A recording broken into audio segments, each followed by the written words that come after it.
About 20% consisted either of utility subsidies or of social transfers. So basically you had a budget that was aimed, or could be actually described as a large social safety net to an important extent. So it's a social safety net that tried to compensate for the fact that since year 2000, the economy of the West Bank and Gaza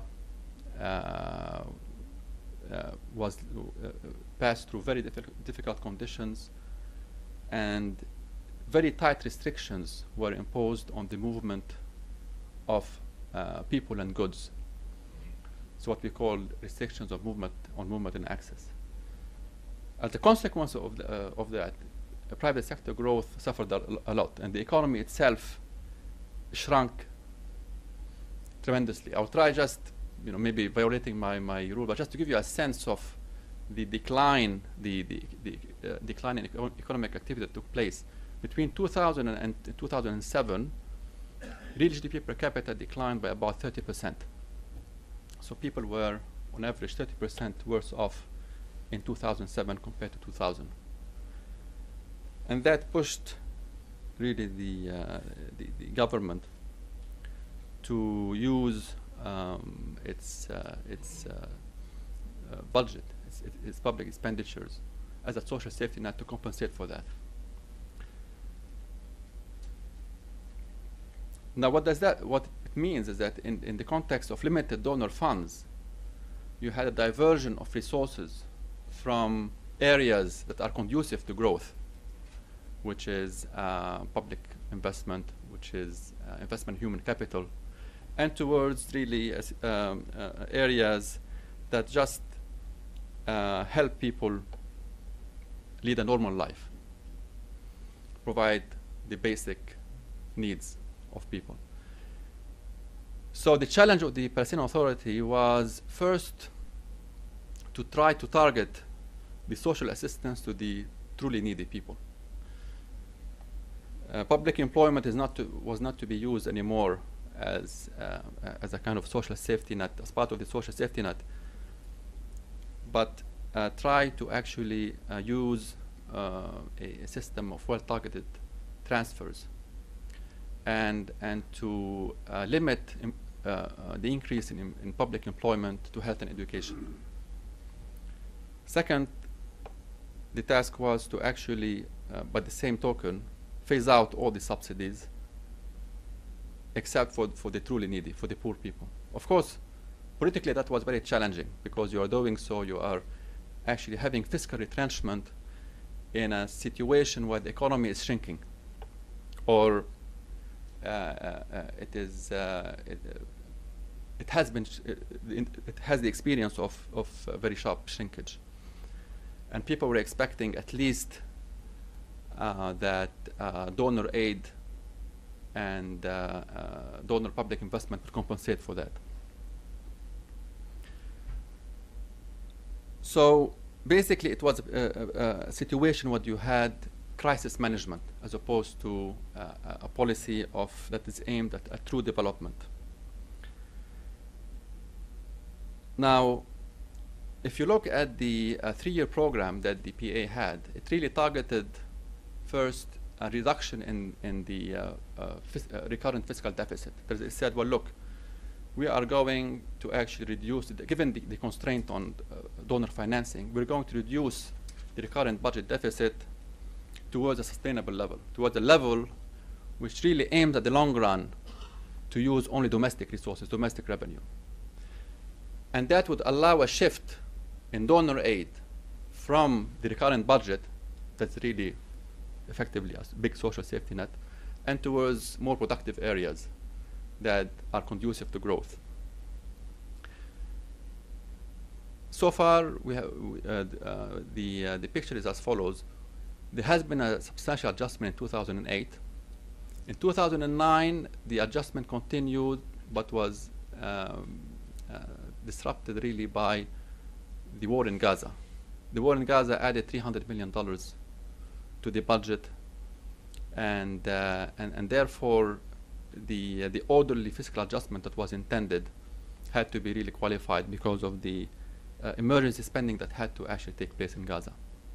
But nevertheless, we can say that there was a prudent fiscal policy. Transparency and accountability was enhanced substantially. The auditing that is taking place is very rigorous within the Ministry of Finance, and to actually make sure that the money goes where it is intended. So the standards that have been reached so far compare very favorably with those of most developing countries, and are comparable actually to many developed countries. So this achievement on the fiscal front is important, and it's especially important in the West Bank and Gaza because of the absence of a currency. Fiscal policy is the main tool of macroeconomic policy making. What effect did this have? First, it allowed donors to gradually shift their spending to the other areas, what we see as the productive areas. But also it had a positive effect on the private sector. All the arrears that had been accumulating prior to the advent of the Fayyad government were cleared. People were being paid on time, and most importantly, the private sector started gaining confidence in the ability of the Palestinian Authority to actually manage its finances. So the confidence on the private sector was very important and had an important effect.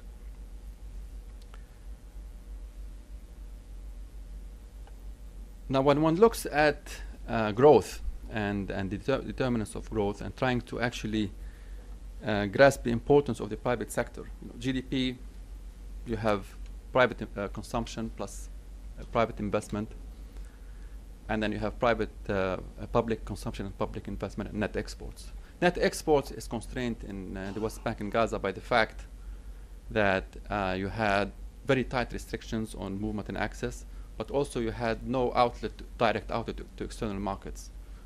There's no seaport, there's no airport, so net exports are constrained. Private investment in an economy that has such a small market also is constrained and cannot really grow without the opening up of the economy and the ability to export to markets other than Israel. But also the exports to Israel itself have been severely restricted since 2000. So basically you have a small domestic market and a private sector that really depends for its growth to an important extent on first the indirect effects of donor aid through second round, third round effects has an impact, positive impact on private sector activity, and it has benefited, as I said, from this the confidence of having an authority that can fulfill its obligations and it can honor its obligations and can provide the minimum institutions needed for private sector activity to be conducted normally, despite the restrictions imposed by the Israelis. So, in terms of growth, what has happened since the advent of the Fayyad government is first an important confidence effect on the private sector. Security conditions improved because you had a redeployment of the police forces inside the cities.